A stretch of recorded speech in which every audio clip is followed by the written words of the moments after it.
네, 안녕하세요. 금요일이 기다려진다. 한문도 교수님과 함께하는 비상경제 제5화 8월 19일자 방송 시작하도록 하겠습니다. 제 옆에는 한문도 교수님 나와주셨는데요. 안녕하세요. 네, 안녕하세요. 네, 지금 네. 너무 시끄러워요, 나라가. 네, 좀 시끄럽죠. 예. 너무 시끄럽습니다. 오늘 저희가 갖고 온 주제는요. 대통령 취임 100일 기자회견. 이슈가 지금 너무 말이 많아가지고 특히 부동산 정책에 대해서 지금 이게 내 생각과 너무 다르다 이런 의견이 지금 많습니다. 그래서 그 내용부터 먼저 살펴보고요. 그리고 8월 16일 날 국토교통부에서 국민 주거 안정 실현 방안 250만 플러스 알파 공급 대책을 발표했는데요. 네. 그 내용에 대해서도 살펴보도록 하겠습니다. 그리고 마지막으로 일기 신도시 지금 재건축 마스터 플랜이라고 해서 좀 계획이 늦춰졌는데 이거에 대한 시민들의 반응도 살펴보도록 하겠습니다. 교수님, 일단은 지난 어저께 취임 100일 기자회견이 있었습니다. 네. 지금 대통령 발언을 잠깐 정리를 해보면요. 부동산 관련해서 수요와 공급을 왜곡시키는 각종 규제를 합리화하고 사회적 약자를 위한 주거복지를 강화했고 서민의 주거 부담을 경감시키고 전세 보증금 보호 방안도 마련했습니다. 그렇죠. 징벌적 부동산 세제 대출 균열을 집중적으로 개선했습니다. LTV 규제를 80%까지 완화해서 적용하고 규제 지역 해제 등 공급을 막아온 규제들도 정상화했습니다. 그래서 폭등한 집값과 전셋값을 안정시켰습니다. 이렇게 네, 발표를 하셨어요. 이거에 네. 대해서 어떻게 생각하시나요?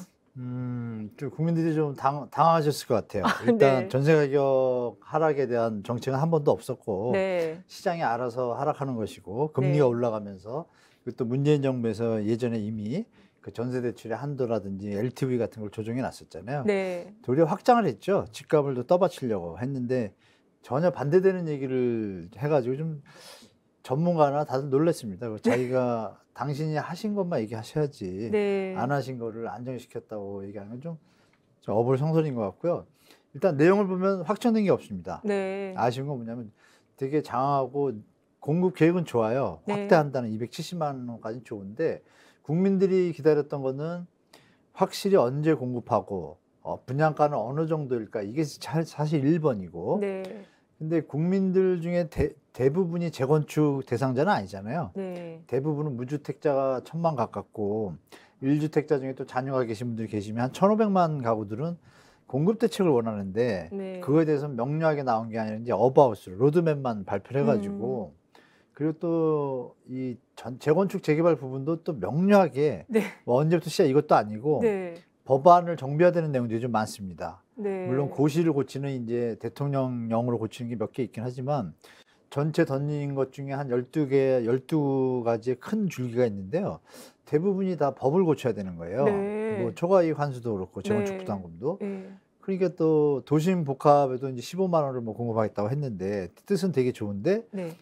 또 현재 하고 있는 이사대책 도심 공공 복합 사업이 원래 공공주택 특별법 안에 도심 공공 복합 사업이라고 박혀 있어요. 그 안에서 공공이 이제 늘어나는 용적률의 50%를 공공에 기부하고 50%는 조합원들의 이익을 위해서 그리고 네. 사업의 속도를 높이는 게 이제 공공 재건축 재개발인데 그 부분을 법을 따로 만들겠다고 하는 거예요. 핵심은 뭐냐면 민간이 어떤 공급을 확대하는데 속도를 가하겠다. 네. 민간 참여를 높이겠다는 뜻이거든요. 네. 근데 그거 참여해가지고 법을 또 고쳐야 돼요. 그것도 법을 고치고 법 안에 이제 핵심적인 내용이 여러분들 아시겠지만 재건축이든 재개발이든 택지 개발이든 토지 소유주들의 어떤 보상 문제를 잘 처리하는 게 제일 핵심이거든요. 그렇죠. 보상이 안 되면 사업이 안 되죠. 네. 안 되는데 거기서 이제 공공주택특별법은 이제 매도 청구라든지 토지 수용의 권한이 있어요. 근데 이제 일반 개인들이 주로 그린벨트를 많이 풀고 사유지가 많이 포함이 안 되니까 그거를 이제 공익을 위해서 해준 건데 도심지나 이런 데 재건축, 도심복합 이런 대상들은 사유지, 국유지보다는 다 사유지잖아요. 네, 그렇죠. 그거를 강제로 뭐 다 한다는 것도 좀 헌법 위헌 소송에 좀 걸릴 소지가 있습니다. 네. 근데 그 부분이 이제 수용 권한인데 도심에서는 그것보다는 이제 뭐 매도 청구나 이쪽으로 가는데 조합이 80% 이상이 됐을 때. 네. 근데 지금 보면 3분의 1이 되고 나면 사업을 하겠다는 식이에요. 그럼 3분의 1이 동의해가지고 하면 하다가 안 되면 어떻게 돼요? 그러니까 반대자들이 막 들고 일어나면 그러면 이게 사업이 안 되잖아요. 그렇죠. 그러니까 그런 부분이 명료하지 않은 게 좀 아쉬워요. 뜻은 좋은데 확대한다는 것. 그래서 그 부분하고 또 일기 신도시가 결정타죠. 그렇죠. 일기 신도시 주민들이 지금 정부에서 어떻게 발표할 것인가 기다리고 계셨는데 명확하게 뭐 언제까지 어떤 용적률을 어떤 방향으로 하겠다 이것도 없고 2024년까지 마스터 플랜을 만들겠다. 근데 그 워딩이 되게 중요한데 여러분 그 표현이 어떻게 됐냐면 연구 용역을 실시하여 맞아요. 연구 용역이 있어요. 2024년 중에 수립. 수립이요. 확정이란 말이 확정이 없어요. 아니고 수립이에요. 수립인데 그 뒤에 두 개 더 들어있어요. 예정이에요. 예정. 그러니까 이제 일기 신도시 주민들 입장에서 화가 날 수밖에 없죠.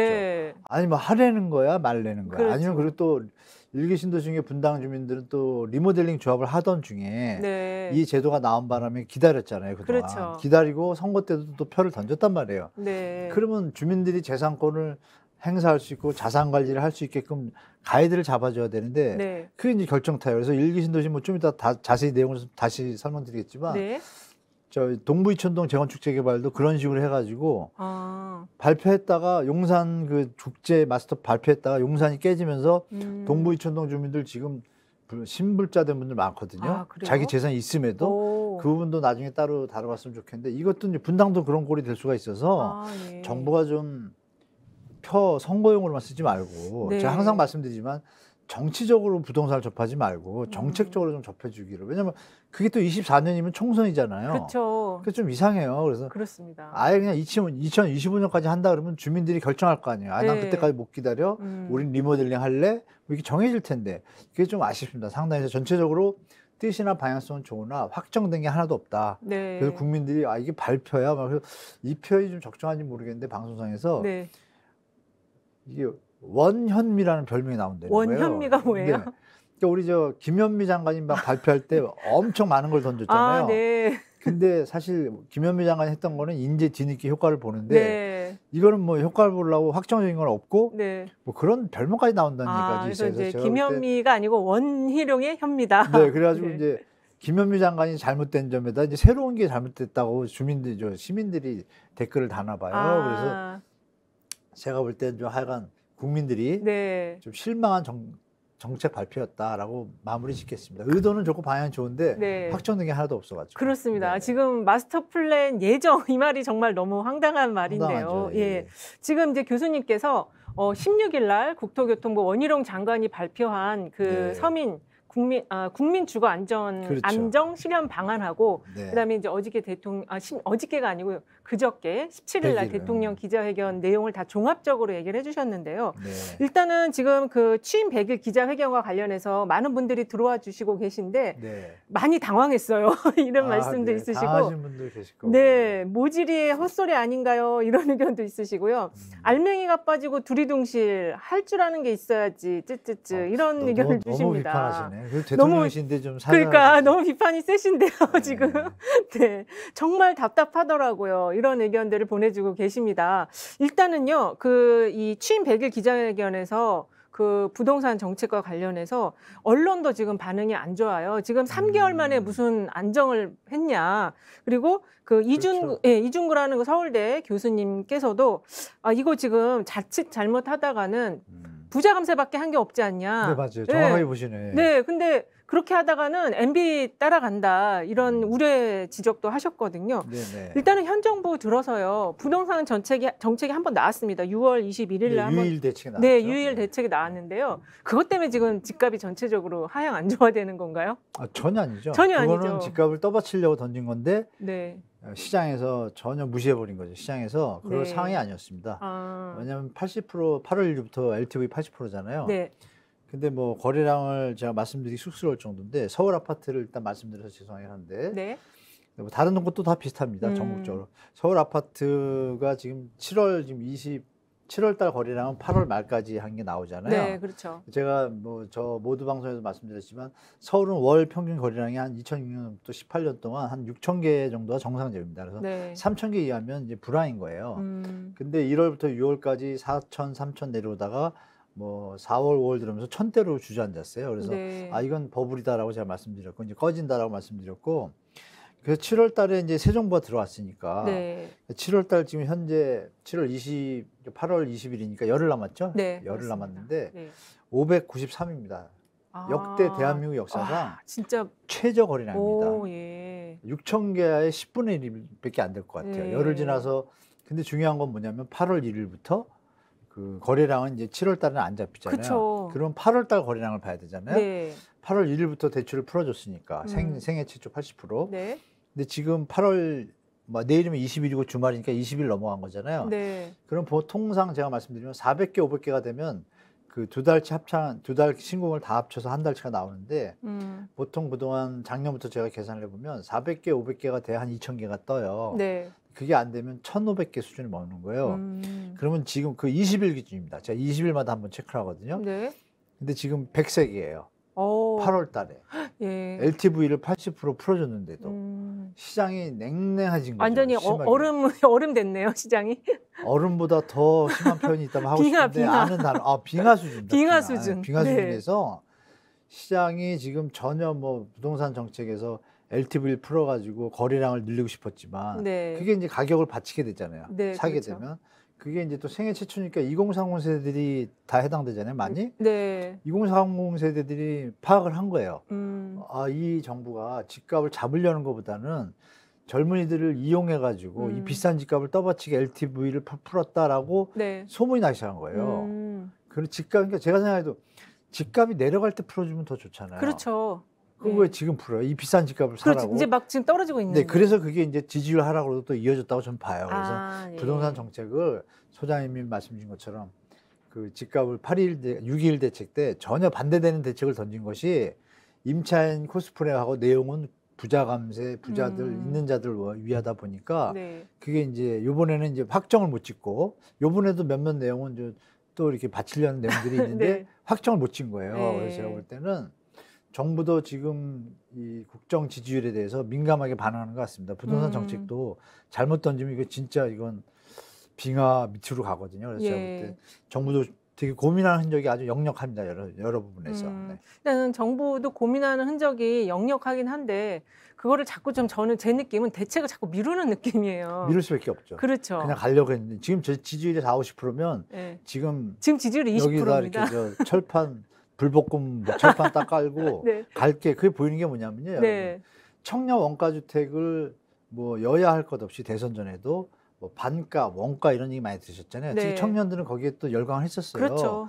청년 원가 주택 해가지고 시세 반도 안 된다, 반값이다 했잖아요.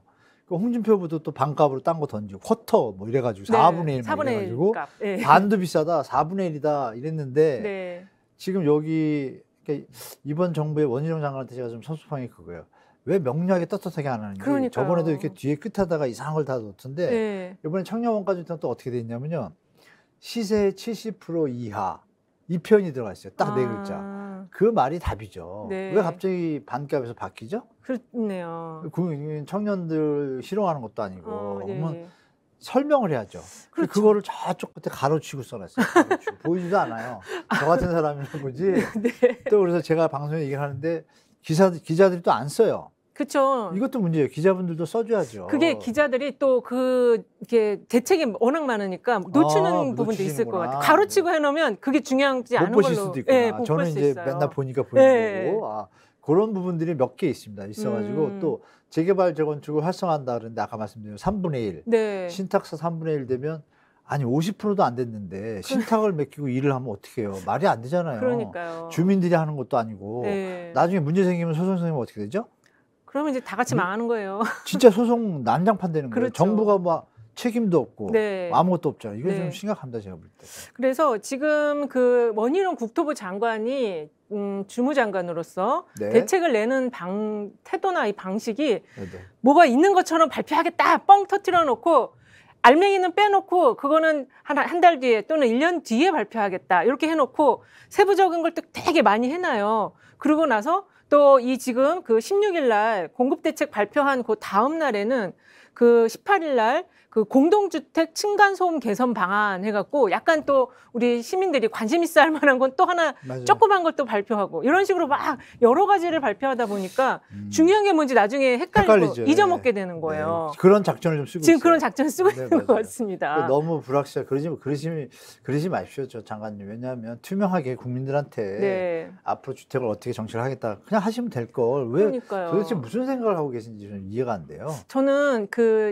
지난 정부, 문재인 정부의 부동산 정책의 기조를 지금 계속 유지해 갈 수밖에 없잖아요. 그게 싫으니까 자꾸 이렇게 꼼수를 부리는 것이 아닌가 그런 생각도 들어요. 아니 부동산 기조에서 불합리한 건 다 고치는 건 필요한 국민들도 거고. 박수 칠 거고. 그렇죠. 그리고 원래 하던 거는 그냥 씩씩하고 투명하게 하면 되잖아요. 네, 근데 왜 자꾸 이렇게 좀 주저주 하시는지 조금 그렇습니다. 한번 보겠습니다. 네. 일기 신도시 분들 많이 화나실 텐데요. 네, 제가 볼 때는 조만간에 두 번째 세미 대책이 나올 겁니다. 일기 신도시에 대해서. 맞습니다. 왜냐하면 그럴 가능성이 많은데 안 할 수도 있어요. 제가 볼 때 그냥 하고 그냥 얼굴 그냥 덮고 갈 수도 있습니다. 네. 네. 어쨌든 지금 그 대통령의 취임 100일 기자회견 관련해서 네. 부동산을 잡았다 이거에 대해서는 그건 좀 심하죠. 상당히 많은 부분들이 공감을 안 하고 일각에서 이제 이 현재 부동산 시장은 금리가 지금 추세적으로 계속 인상되고 있기 때문에 그리고 거품이 워낙 지금 많이 맞아요. 꼈기 때문에 맞아요. 그 두 가지 때문에 지금 하향되는 거다라고 이제 보시면 원래 금리가 안 올라가도 하향되는 판이었습니다. 아, 기억하시겠지만 네. 그 작년 가을부터 이미 꺾였어요. 왜 꺾였냐면은 근데 금리가 이제 결정적인 역할을 불을 보여준 거죠. 그렇죠. 왜냐하면 가격이 임계점에 왔다는 신호가 다 왔거든요. 왜? 네. 더 이상 살 수 있는 여력이 없는 거예요. 네. 그런데 그때 이미 우리 기억하시면 8, 9월에 우리 한국은행 금리를 올렸잖아요. 네. 그때 이미 조금 올랐어요. 올랐을 때 이미 그러니까 이렇게 생각하시면 돼요. 전세 대출을 받으신 분들이 망하면 어떻게 돼요? 집값도 더 망하겠죠. 그렇죠. 더 다 가라앉잖아요. 그렇죠. 근데 전세 대출 받으신 분들이 그때 제가 전세대를 안 날 것 같다는 얘기가 그거였습니다. 계산해 보니까 네. 이게 전세 가격이 너무 올라가지고 금리가 그때 작년 8, 9월에 이렇게 살짝 좀 손을 댔을 때 네. 거기도 벌써 워낙 낮은 데서 좀 올리니까 이게 막 예를 들어서 100만 원 내는 사람이 20만 원을 더 내면 크잖아요. 그렇죠. 근데 그 20만 원이 여유가 있는 데서 20만 원 내면 문제 없는데 네. 재작년, 작년 뭐 임대차법 막 바뀔 때 너무 많이 올라가지고 그 한계점에 다 다다른 거예요. 세입자분들이, 그렇죠. 임차인분들이. 그러면 임차인분들이 모래성이 있으면 모래바닥이 없으면 무너지잖아요. 임차인분들이 못 견디셔가지고 다운사이징을 하고 반전세로 가는 거예요. 그렇죠. 그러니까 이런 부분이 이제 시장에 녹아드니까 그런데 그 와중에 이제 파월 장관이 도와준 거죠. 그렇죠. 미국 장관께서. 그렇죠. 우리나라에서 도와준 건 없습니다. 네. 자꾸 대출 완화한다 그랬으니까 그건 네. 잘못된 정책이었죠. 그래서 결론적으로 미국이 도와줬다 이렇게 마무리 짓겠습니다. 네, 지금 그 현재 우리나라의 부동산 시장은 미국의 영향을 많이 받고 있다. 네, 맞습니다. 그렇게 지금 정리를 해주신 것 같습니다. 그래서 대통령이 부동산을 잡았다는 거는 좀 어불성설이다. 그렇죠. 이런 의견이 지금 있으시고요. 의견을 주셨고요. 원희룡 장관 믿을 수가 없어요. 이런 의견도 주시고요. 원희룡 창피하다. 내가 제주도민으로서 너무 안타깝다. 그래도 원희룡 장관 열심히 한 티는 나잖아요. 네, 열심히는 하고 계십니다. 네, 열심히 하시고 네. 그나마 그 중에서 기대할 거 좋은 거 하나 말씀드리면 뭐죠? 콤팩트 시트라고 있어요. 콤팩트 시트 맞습니다. 네, 그건 좀 좋아요. 그건 괜찮아요. 그건 좀 네, 이따 그러면 다시 설명을 네네네네. 해주시겠어요? 네. 댓글 읽어주시는구나. 네, 댓글 지금 읽어드리고 있습니다. 네. 지금 제주도에서도 제주도. 보고 계시나 봐요. 예, 네. 감사합니다. 한 교수님 반갑습니다. 네. 이은영 소장님, 한 교수님 항상 응원합니다. 네. 이런 의견들 주시고 계시고요. 3개월의 나라 꼴이 이게 뭡니까? 이런 의견도 주시고 걱정들이 지금 굉장히 많으세요. 층간소음 개선 방안도 엉망이었어요. 이런 의견도 주시고 계십니다. 그냥 버티세요. 5년을 버티시면 됩니다. 이런 의견도 주고 계시는데요. 너무 걱정들이 많으신 것 같아요. 맞아요. 근데 그래도 우리가 희망을 갖고 살아야 되지 않겠습니까? 네. 네. 지금 이제 전반적인 대통령 기자회견에 관한 걸 살펴봤고요. 국토교통부가 816 공급 대책 나온 거에 대해서 한번 또 하나씩 주제별로 살펴보도록 하겠습니다. 일단은 지금 이 대책에 나온 게요. 250만 플러스 20만 호를 더 공급을 하겠다. 이렇게 지금 발표를 했고요. 서울이 50만 호, 그다음에 수도권 158만 호를 공급을 하겠다. 이렇게 얘기를 했어요. 근데 교수님 보시기에 이번 816 공급 대책에서 가장 좀 특이할 만한 거 하나만 꼽자고 한다면 어떤 걸 꼽으시겠어요? 특이한 거요? 네, 이게 좀 우리가 주목해서 봐야 된다. 일단 다 특이한데요. 네. 주목해서 볼 거는 이제 그 공급 계획도에 보면 어떤 부분이 있냐면요. 네. 지금 5년간의 이제 수도권에 이제 공공 택지, 네. 택지가 한 88만 정도 생활을 하는데 90만 정도 돼요. 배분이 수도권에. 네. 근데 거기서 90만이면 우리가 지금 기다리고 있으니까 네. 공공택지는 아시겠지만 전 정부에서 이미 택지 보상이 다 끝난 데도 그렇죠. 있고 네. 보상이 거의 뭐 반 정도 이상 진행된 데들이 많고 네. 광명 신도시만 조금 늦어지고 있어요. 아직 아. 보상 공고만 났고 네. 그러면 6군데 중에 5군데 이미 확정됐고 2차 2기 신도시 때 남은 택지들은 바로바로 하면 되잖아요. 네. 아직 다 정리가 됐으니까. 그렇죠. 그러면은 우리가 생각할 때 90만 호 중에 2023, 24, 25, 26, 26이면 임기가 끝나요. 그렇죠. 그럼 27년까지 갈 게 아니라 26년까지 이걸 빨리 공부를 해야 되잖아요. 그렇죠. 그렇죠. 그런데 아이러니하게 올해는 아예 제끼고 내년하고 후년까지 해서 어떻게 보면 3년이잖아요. 3년 동안 이 90만 원 중에 30만 원만 분양을 하는 거예요. 나머지는 2년 뒤에다가 60만 원을 다 갖다 놨어요. 이게 무슨 의도죠? 일단 이게 좀 이상해요. 하겠다는 건지 안 하겠다는 건지. 이미 되어 있으니까 의지만 가지면 네. 아까 말씀드린 재건축 재개발이나 도시공원 이런 거는 시간이 많이 걸려요. 네. 근데 지금 말씀드린 공공택지는 이미 다 돼 있잖아요. 그렇죠. 이거부터 빨리 하고 가야 되는데 이거는 앞에는 줄이고 뒤에다 밀어놓고 이쪽 거에서 많이 내려가지 빨리 하겠다라는 뉘앙스를 던졌는데 이쪽 것들은 다 뭐냐. 결론 말씀드리면 박근혜 세미 2탄입니다. 왜? 박근혜 세미 2탄. 공급되는 양을 줄이는 거예요. 네. 될 수 있는데. 네. 박근혜 정부는 더 심했죠. 뭐가 심했냐면 공급할 수 있는 택지가 있는데 그냥 못하게 막아버렸어요. 심하게. 진짜 이거 실합니다. 그래서 예. 그 택지개발促진법도 폐지 수준으로 간다 했다 폐지가 안 된 거고 예. 그러다가 이 난리가 났는데 이 부분도 지금 그거를 똑같이 할 수는 없고 작년 정권을 잡은 게 부동산 때문에 잡았잖아요. 그렇죠. 그러니까 이게 지금 이 원희룡 장관이 지금 딜레마에 빠진 거네. 그러니까 뭘 못 가리는 거예요. 양쪽을 제가 볼 때. 네. 그래서 이 말씀 지금 특이한 사항은 그거고 네. 1기 신도시를 선거를 위해서 던져놨는데 그쵸. 막상 내용을 들여다 보니까 우리 1기 신도시 분들한테는 제가 냉정하게 말씀을 드리면 되게 어려운 겁니다. 이게. 그렇죠. 그거 할 수 있는 게 아니라 조금 이따 뭐 다시 여쭤보면 말씀드리겠는데 네. 그 부분이 중요한 부분이고 청년 원가주택 70%로 갑자기 올라간 거. 네. 세 가지 다 종합해 보면 명료한 건 없고 국민을 위한 그 정책 방향이 아니라 네. 어떤 다른 것들, 민간 회사라든지 이런 것들을 위한 정책 방향이 보여가지고 상당히 좀 조심스럽다라고 좀 말씀드리겠습니다. 예. 지금 저희가 이 8.16 대책의 주요 내용을 좀 정리를 해놨는데요. 네. 일단 도시공급 확대와 관련해서 교수님이 이제 공공택지 관련한 이야기를 해주셨어요. 네. 지금 언론에서 이제 도시공급 확대와 관련해서는 그 재초환이라고 그래갖고 재건축 초과이익 환수제하고 그다음에 민간 도심 복합사업 신설 요 두 가지를 좀 중요하게 보고 있더라고요. 네. 근데 이 재초안은 현행의 부과 기준을 현실화한다라는 게 그 정책 방향의 주요 골자인데 이게 지금 그 현행 사업이 진행되는 기간에 오른 집값에서 개발 비용과 평균 집값 상승분을 뺀 이익을 어렵게 안 가도 돼요. 예, 이거 어떻게 봐야 되는 겁니까? 그러니까 이제 안내도록 해주겠다는 얘기죠. 유예를 하는데 안 낼 수는 없어요. 법에 있기 때문에 법을 안 고치면 안 낼 수는 없고 중요한 건 뭐냐면은 저 내용 4가지 중에 네. 재건축 감면 이건 할 수가 있는 거예요. 네. 세금 내는 거 감면, 네. 재건축 초과이익 환수금에 대해서 지금 징수한 데가 하나도 없습니다. 다 고지서만 받고 한 번도 안 냈어요. 그래서 이게 집값이 올라서 고지가 많이 됐나요? MB 정부 때 내야 되고 고지서를 받았는데 유예를 시켰어요. 몇 년간. MB 때 그러니까 지금도 이번에 아마 유예시킬 거예요. 또 유예시키면 또 정권방 이렇게 되는데 그거하고 안전진단제도 네. 재건축 소유자들을 위한 거잖아요. 근데 그렇죠. 재건축 현장을 가보시면 원주민보다요 투자자가 더 많습니다. 거주자가 그렇죠. 아닌 사람이. 그렇죠. 그러면은 정말 이걸 원하면 거주자가 아닌 경우에는 베니피트를 줄여야죠. 네. 세금을 걷어야죠. 네. 그죠? 투자하거나 투기꾼인데. 그렇습니다. 그리고 핵심적인 뭐 신규 정비구역 지정하고 민간 도심은 둘 다 민간 도심은 법을 고쳐야 돼요. 당장 해결될 수 있는 게 아니에요. 되게 네. 오래 걸리죠. 그렇습니다. 답이 아닌 거예요. 예. 그리고 신규 정비구역 지정도 뭐냐. 지정을 하면 이 바뀐 것들을 내용을 가지고 안전진단 이런 부분하고 자, 지금 이미 지정된 데들이 있어요.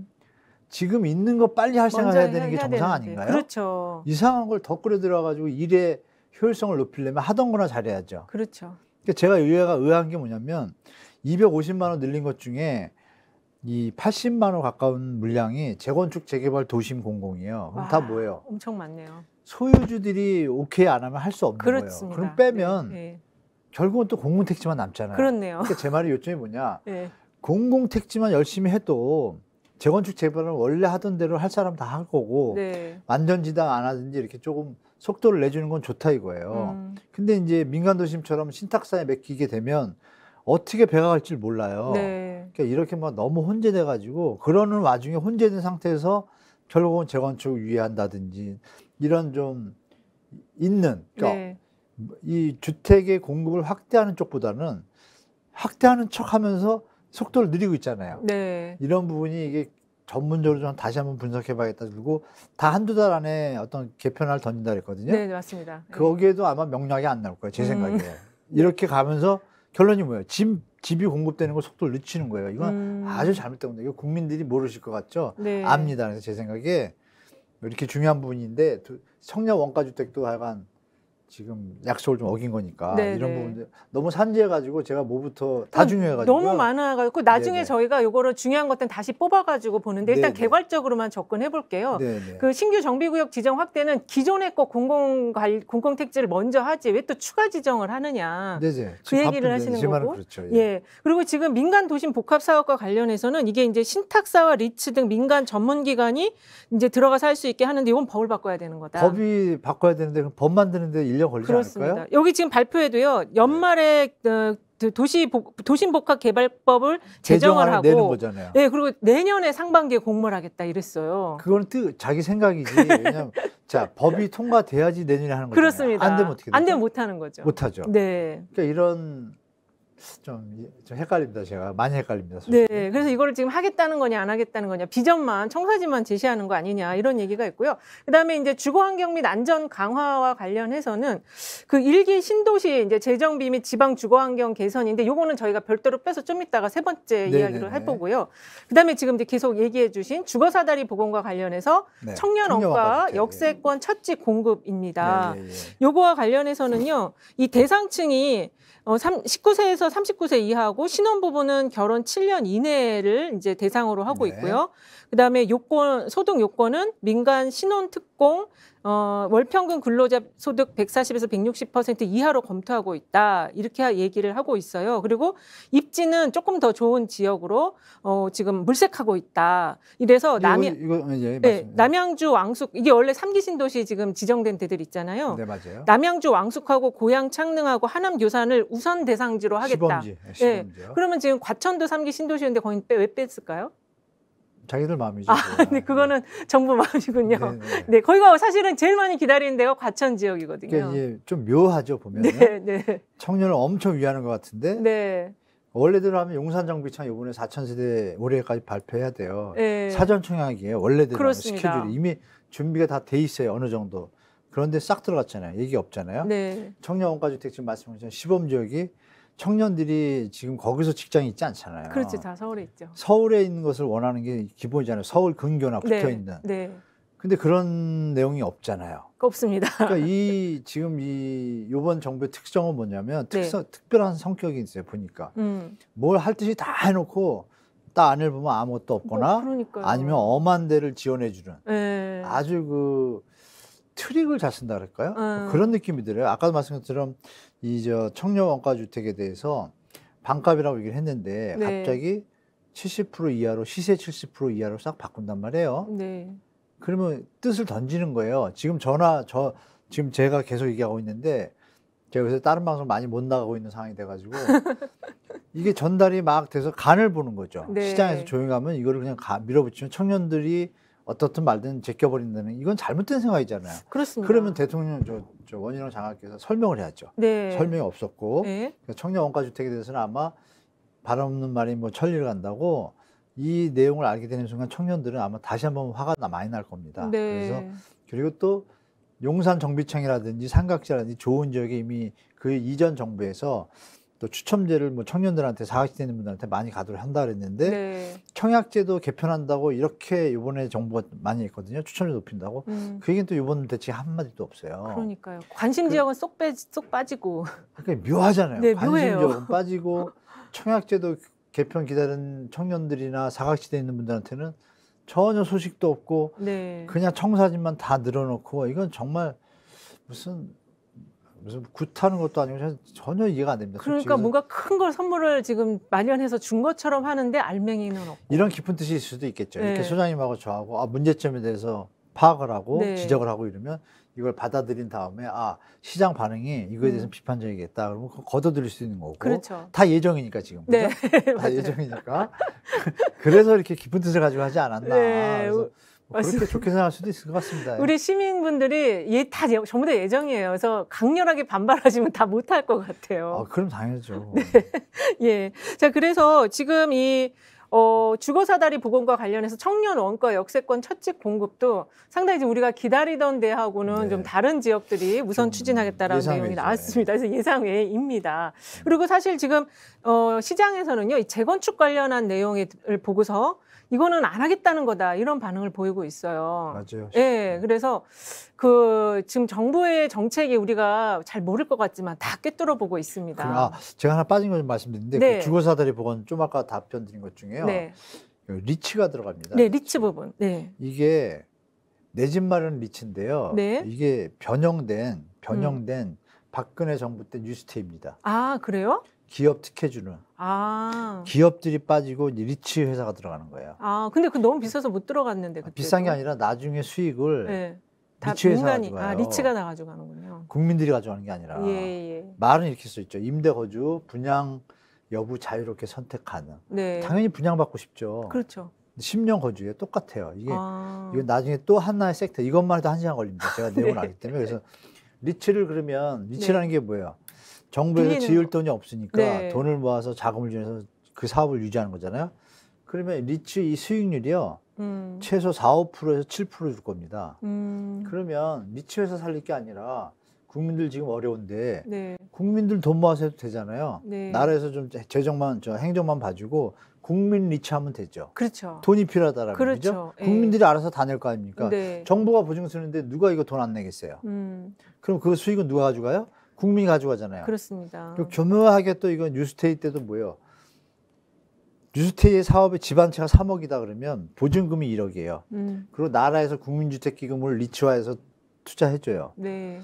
그러면 20~30%만 투자를 하고 네. 나중에 수익은 어떻게 돼요? 10년이 흘리면 10년 임대를 했다. 그럼 이제 물가 상승률만큼 오르니까 30% 오를 거 아닙니까? 네. 근데 그거를 그러면 논아가져야죠. 투자한 사람이 누구예요?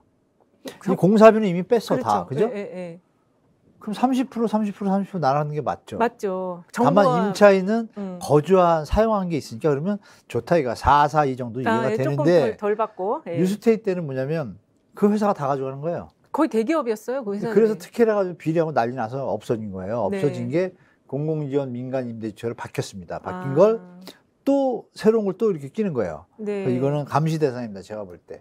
물론 룰이 대한민국의 리츠 활성화를 위해서 하는 건 좋아요. 그러면 이 리츠 회사가 네. 그럼 공모할 때 50%는 돈 있는 사람들 거 자금을 한다 그래도 네. 50%는 국민 거 하라 이거 제 얘기다. 네. 그러면 타당성이 좀 있죠. 남는 수익의 반은 국민들한테 쉐어가 되잖아요. 그렇습니다. 그런 부분을 예. 안 나올 것 같은데 제가 지금 미리 얘기하는 겁니다. 이 현명한 국민들이 계시면 이거 다 같이 이제 비판하고 하면 네. 왜 또 돈 버는 걸 다 누구한테 몰아주냐. 그렇죠. 말이 안 되죠. 그래서 네. 그런 부분 말씀드리겠습니다. 예.